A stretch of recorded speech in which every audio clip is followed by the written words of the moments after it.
agora eu passo a palavra para o doutor Marcos José Matos Couto, que é juiz auxiliar do ministro Antônio Saldanha Palheiro, da segunda vice-presidência do TJ, da presidência do TRE, doutor em Direito, que vai falar sobre o tema roubo de cargas, abordagem crítica do sistema de justiça.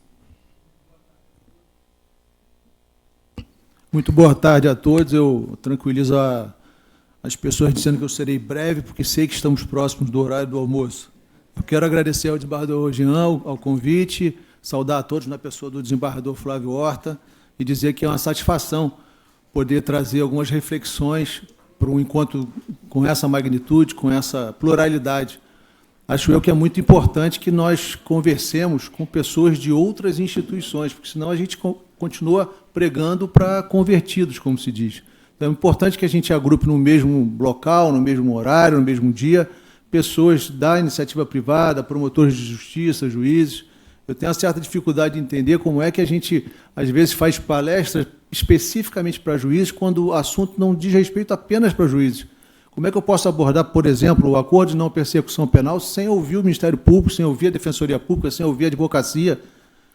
Acho que a gente não deve ter essa pretensão toda de achar que nós estamos sempre certos. Então é preciso ouvir o outro para que a gente possa refletir e mudar de ideia, ou não, mas pelo menos que a gente dê a oportunidade de outras pessoas se manifestarem e a gente então conseguir evoluir naquilo que nós de início pensamos. Então acho que um evento como esse do IMB é de grande importância, talvez devesse ser a tônica geral de todos os eventos, ouvir o próximo, ouvir as dores. Algum palestrante, que foi o professor Cláudio Carneiro, que falou algumas vezes a palavra dor aqui de manhã, mas o fato é esse, a gente tem que ouvir os problemas dos outros para a gente tentar solucionar um problema que é hipercomplexo, que é o roubo de cargas.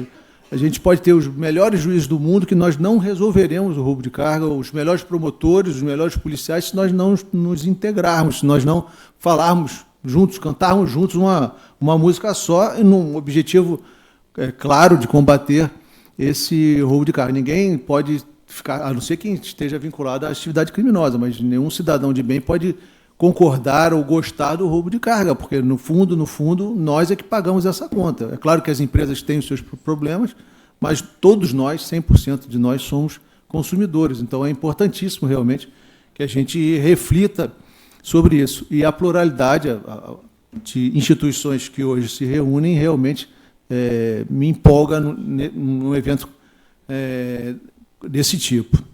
O ministro Luiz Roberto Barroso costuma dizer que é muito fácil falar de improviso, desde que a gente traga tudo alinhado, tudo escrito, e eu me propus fazer isso para não perder no meio, não perder do meio do caminho. Então, a minha apresentação será feita em duas partes. Em uma das partes vou tratar de dados estatísticos e na outra parte, propriamente, vou fazer críticas ao sistema de justiça. Críticas aí no sentido de reflexões sobre o sistema de justiça. Não para apontar o dedo para uma ou para outra instituição, até porque todos nós falhamos. O Pedro mostrou alguns dados estatísticos, eu vou confirmar esses dados estatísticos agora na sequência, que o roubo de cargas nunca diminuiu, sempre aumentou. Então, todos, em alguma medida, todos nós estamos errados. Então, é importante que a gente reflita sobre o papel da polícia, sobre o papel do Ministério Público, sobre o papel do Poder Judiciário. Então, nessa primeira parte, vou falar alguns dados estatísticos para a gente ter dimensão do problema que nós temos. Muitos têm essa dimensão, mas para a gente conseguir quantificar o problema que nós temos.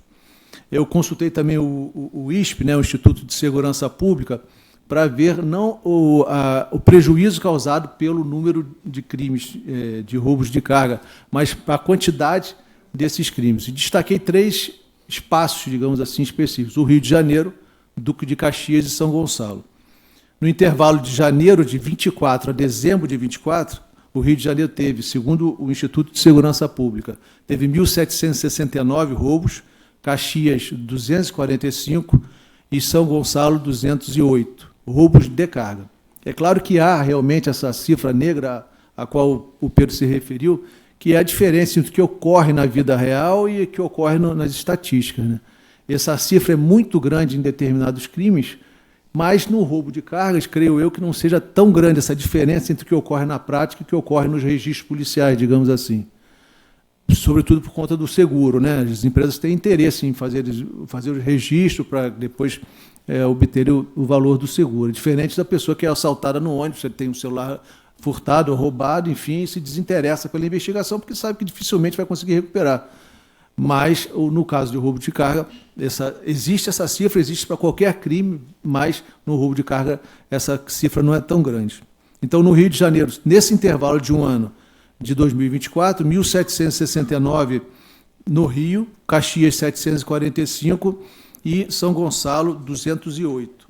Também o ISP diz que de janeiro de 25 a março de 25, no Rio de Janeiro houve 379 roubos, Caxias 187, São Gonçalo 89. Aí vem a comparação que desanima. E eu fiquei na dúvida se essa comparação também teria sequência para os anos vindouros, porque o Pedro mostrou uma estatística de 2025 para 2026 e aumentou cerca de 30%. A estatística que eu busquei foi a seguinte: se a gente levar em consideração o primeiro trimestre de 24 com o primeiro trimestre de 25, houve um aumento de 43%. Então, a gente tinha um número que aumentou de 24 para 25 em 43%, e depois esse mesmo número aumentou 30%, segundo os dados que o Pedro mostrou, de 25 para 26, ou seja, é algo que não diminui, imagino eu, e a chance de diminuir depende muito dessa integração entre as instituições. Há um trabalho interessante apresentado pela Associação Nacional do Transporte de Cargas e Logística.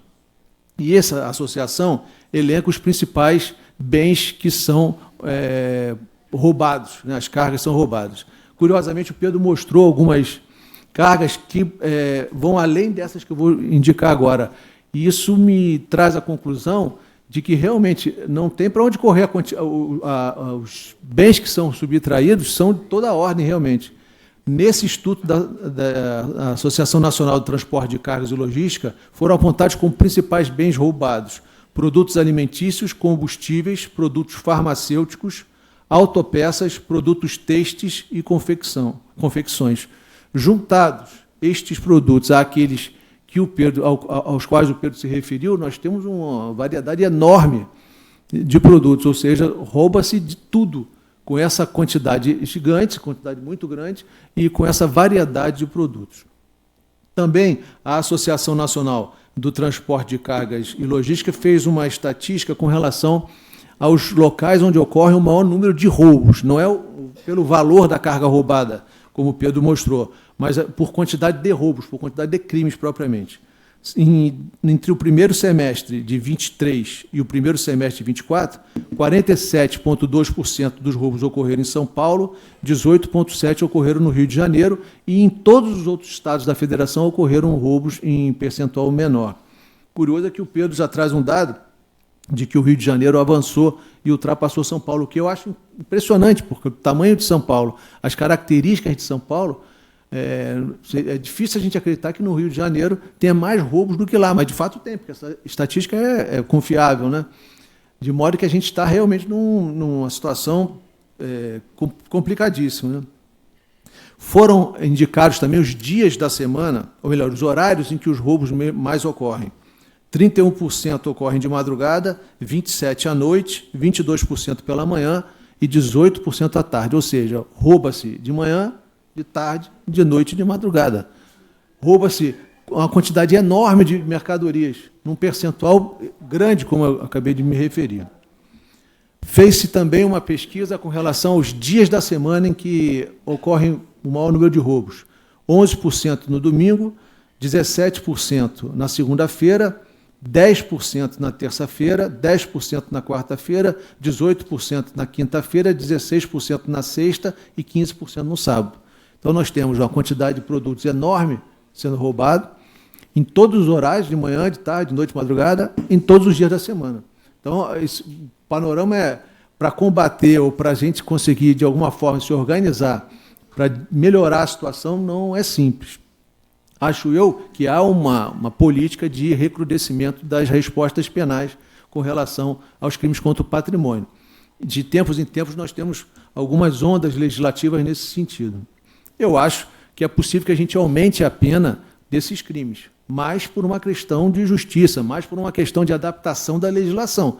Porque é fato que nós tínhamos um país na década de 40 do século passado, quando o Código Penal entrou em vigor, e nós temos hoje um outro país. Então é razoável realmente que haja esse ajuste na pena. Só acho que nós não podemos ser inocentes a ponto de achar que o aumento da pena vai diminuir a criminalidade, porque não vai diminuir. Isso historicamente está comprovado que não é isso que diminui. A gente tem que ter política pública, e é super complexo falar em políticas públicas, mas só o aumento da pena não diminui. Eu tenho 2 bons exemplos para tentar comprovar isso. No doutorado, eu tive um professor que encomendou uma pesquisa para a gente fazer uma análise do panorama social que vigia na época de 90 do século passado, quando fizeram a Lei 8.072. Então, nós fomos pesquisar nos jornais da época o que se reclamava, qual foi o movimento que acabou ensejando a Lei 8.072 de 90. Então, se falava muito em insegurança, que é o que a sensação de insegurança. Hoje nós não temos nem sensação de insegurança, nós temos insegurança mesmo, né? E o aumento da criminalidade. E com esses 2 vetores, sensação de insegurança e aumento da criminalidade, houve um movimento político que ensejou a Lei dos Crimes Hediondos como a solução para os problemas. Da década de 90 para cá, nada melhorou, pelo contrário, piorou. Mas poderia ter piorado mais se nós não tivéssemos tido a Lei dos Crimes Hediondos. Poderia, essa seria uma outra pesquisa. Mas o fato é que só o aumento da pena, ou só o recrudescimento da execução penal, enfim, isso pode ser justo, mas não é a solução para tudo. Então, só o aumento da pena, só a criação da Lei dos Crimes Hediondos, por si só, não resolveu o nosso problema. E há um exemplo que não é do nosso país, que é dos Estados Unidos. A gente sabe que nos Estados Unidos tem 50 estados, cada estado tem a sua legislação penal própria. Então, não é como nós vivenciamos aqui. E a gente sabe que a realidade dos Estados Unidos é totalmente diferente da nossa. 46 estados dos Estados Unidos elegem os promotores de justiça. Aqui a gente não tem isso. Existe a carreira do promotor de justiça, muitas vezes, é um trampolim para a pessoa virar um político mesmo. Está certo, está errado? Não sei, é a realidade dele. Então, é difícil comparar a realidade dos Estados Unidos com a nossa realidade, mas são realidades distintas. Então, o promotor de justiça, 96% dos processos criminais acabam em plea bargaining, que é o acordo entre o promotor e a pessoa que supostamente, ou a pessoa que praticou o crime. Está certo? Eu não sei se isso está certo, mas é o sistema que eles têm lá. Dificilmente alguém é levado propriamente a julgamento. E nos Estados Unidos fez-se uma pesquisa caiu aí, né? Fez-se uma pesquisa com a seguinte análise: houve estado dos Estados Unidos que implementou a pena de morte e a criminalidade aumentou. E houve estado dos Estados Unidos que acabou com a pena de morte e a criminalidade diminuiu. Qual é a lógica que a gente pode pensar, né? Não, vamos colocar a pena de morte, porque todos vão ficar com medo de praticar crimes, serem pegos e morrerem, e, portanto, a criminalidade vai diminuir. Eu também acharia isso. Mas veja como uma situação não é tão simples assim, porque se fosse simples, bastaria fazer uma lei, aumentar a pena para todos os crimes que têm prisão perpétua, do furto de celular ao homicídio qualificado, prisão perpétua para todos. E nós resolveríamos o problema. É justo? Talvez fosse, mas não vai resolver o problema. Então, nos Estados Unidos, o que se constatou foi isso. Em um estado que se colocou a pena de morte, aí ainda assim a criminalidade aumentou, em outro estado se tirou a pena de morte e a criminalidade diminuiu. Porque quando alguém sai para praticar o roubo de carro, ele não faz cálculo de como é que o juiz vai fixar a pena, como é que ele vai examinar o artigo 59 do Código Penal, se as circunstâncias judiciais vão pesar na pena, se o motivo do crime... A pessoa não faz esse cálculo, vai para tudo ou nada, matar ou morrer. Se der certo, ele rouba, se não der certo, ele não rouba. Então, não é propriamente a pena em si que vai causar esse temor. Agora, repito, não sou contra o aumento da pena. Só acho que a gente tem que pensar coisas além do aumento da pena, se a gente quiser, de fato, combater a criminalidade. Que coisa que a gente pode pensar? Né? Políticas públicas, que nós, do Judiciário, pouco podemos fazer nesse aspecto de incentivar o aumento do número de empregos, alfabetizar mais. São coisas difíceis de acontecer. E também seria muito cômodo para nós do Judiciário falar, olha, não depende de nós. O governo é que faça, e se der tudo certo, a gente vai ter menos processos criminais. Aí seria cômodo. Por isso que eu trago algumas críticas a nós, porque nós também estamos errados, em alguma medida. Né? É muito difícil a gente convencer alguém, um menino que esteja envolvido com o tráfico de drogas, a largar o tráfico de drogas para virar pipoqueiro. Dificílimo. Primeiro que o tráfico paga mais, paga rápido, paga imediato, E segundo, que ele tem que se submeter a todo o formalismo de ser um pipoqueiro ou de ser um balconista. Então, são coisas, de fato, complexas, que não dependem propriamente de nós, mas tem uma parte que depende de nós. E aí eu vou fazer algumas críticas propriamente ao nosso sistema de justiça. Lembrando que as críticas aqui são no sentido de reflexões a respeito do sistema de justiça, e lembrando também que o sistema de justiça, para mim, não é o Poder Judiciário. É muito maior que isso. Envolve polícia, envolve Ministério Público, envolve advocacia, envolve Defensoria Pública e envolve, também é óbvio, o Poder Judiciário. Com relação à investigação criminal, vou falar da polícia um pouco, do Ministério Público um pouco e do Judiciário um pouco. Com relação à investigação criminal, o que a gente tem visto? As investigações, aí eu estou diante do secretário, tem que dosar as palavras, né, secretário? A investigação, como é de conhecimento de todos que atuam na área criminal, tem graves problemas e deve merecer uma atenção especial, sobretudo porque hoje em dia trabalhamos basicamente com processos deflagrados por autos de prisão em flagrante. E é verdade. Qualquer vara criminal na qual a gente faça um estudo estatístico, a gente vai ver que o número de processos criminais, a maioria esmagadora dos processos criminais é iniciada com o auto de prisão em flagrante. Está errado lavrar o auto de prisão em flagrante? Evidentemente que não, tem que lavrar mesmo. Como é que não vai lavrar? O problema é que não basta ter o auto de prisão em flagrante, é preciso que haja uma investigação mais profunda, uma investigação que, de fato, vá à origem do problema, e não só pegue lá o roubador de ocasião. Eu indicaria algumas suspeitas de motivos para que não haja essa investigação. Falta estrutura administrativa nas polícias, é fato, pouco investimento em tecnologia, déficit pessoal e uma certa cultura policial que não aprofunda as investigações para apresentar resultados rápidos. E dá para entender isso. O delegado pode produzir uma estatística maravilhosa só trabalhando com flagrante. São 100 roubos naquela região, 100 prisões em flagrante, são 100 procedimentos. Ok. E aí, ao passo que uma investigação profunda, realmente que retroceda, não vá direto no roubador, vai demorar um tempo. Ele vai ter que representar pela interceptação telefônica, ele vai ter que infiltrar alguém, etc. Ou seja, são coisas mais demoradas. Mas é fato que o roubo de cargas, ele não é só o ladrão, o roubador que aborda o caminhão lá. Tem uma estrutura, porque ninguém sai de casa, hoje eu vou roubar um caminhão com 500 computadores, e depois eu vou ver o que eu faço com essa carga. Ninguém faz isso, ninguém é maluco. É claro que a pessoa sai de casa para roubar o caminhão com 500 computadores, já sabendo para onde vai levar o caminhão, para quem vai entregar aquela carga, como é que aquela carga vai ser distribuída, e isso é importante, que a investigação seja a mais abrangente possível e, portanto, não fique presa exclusivamente àquele que, de fato, abordou o motorista do caminhão. É fácil isso? Não é fácil. O secretário sabe muito melhor que eu. Aparelhar a polícia, motivar os policiais para fazer isso, é difícil. Ter tempo para a investigação andar, para que seja uma coisa mais robusta. Eu sou juiz criminal há 27 anos. Eu fiquei 15 anos na primeira vara criminal de Jacarepaguá. Jacarepaguá é uma área extensa, grande, né? Então, fazia muitas audiências de roubo, inclusive roubo de carro. E muitas audiências, os motoristas ou os ajudantes de motoristas dizem: não, eu já fui roubado 20 vezes, 30 vezes. Ok, a polícia militar fez a parte dela, prendeu o roubador, o Ministério Público denunciou, eu condenei, mas isso é enxugar gelo, de fato é enxugar gelo, né?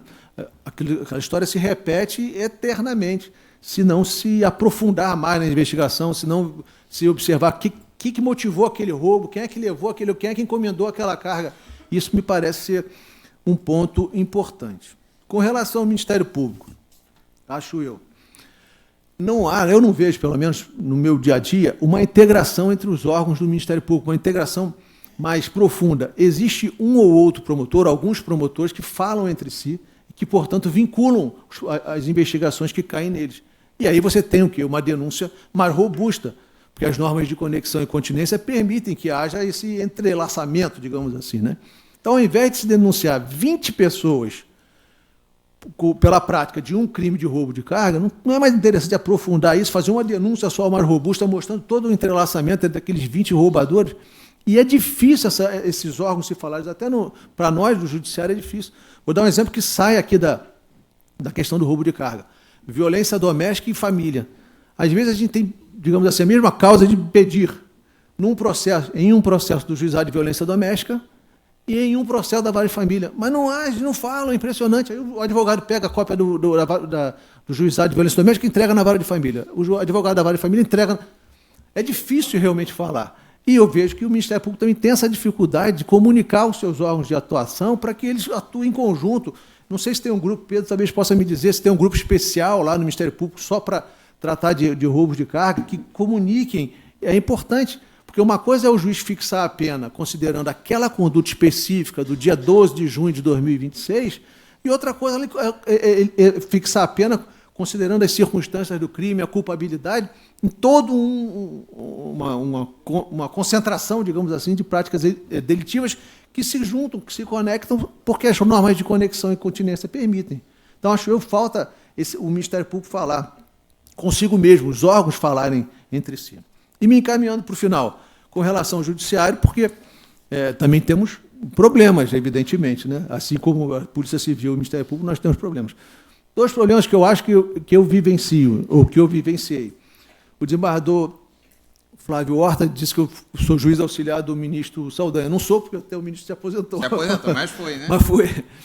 Mas talvez tenha sido a experiência mais importante para mim assim, no judiciário, porque eu vi os processos do país todo. Então, eu via como é que se denunciava lá na Bahia, como é que se denunciava lá no Pará, enfim. Isso me deu uma percepção interessante, porque uma coisa é criticar aqui o Rio de Janeiro, nós somos filhos da mesma casa. Outra coisa é ver o país como um todo, como nós temos justiças distintas. Isso reflete quando os processos chegam em Brasília, porque a quantidade de processos que eram declarados nulos por vícios, por exemplo, no reconhecimento, que o desembargador Flávio se referiu agora, era grande, mas, de fato, existiam processos cujo reconhecimento era uma loucura. E o STJ, em especial a 6ª turma, em especial o ministro Schietti, levantou muito essa bandeira. Olha, tem que fazer esse reconhecimento na dura, como está na lei, etc.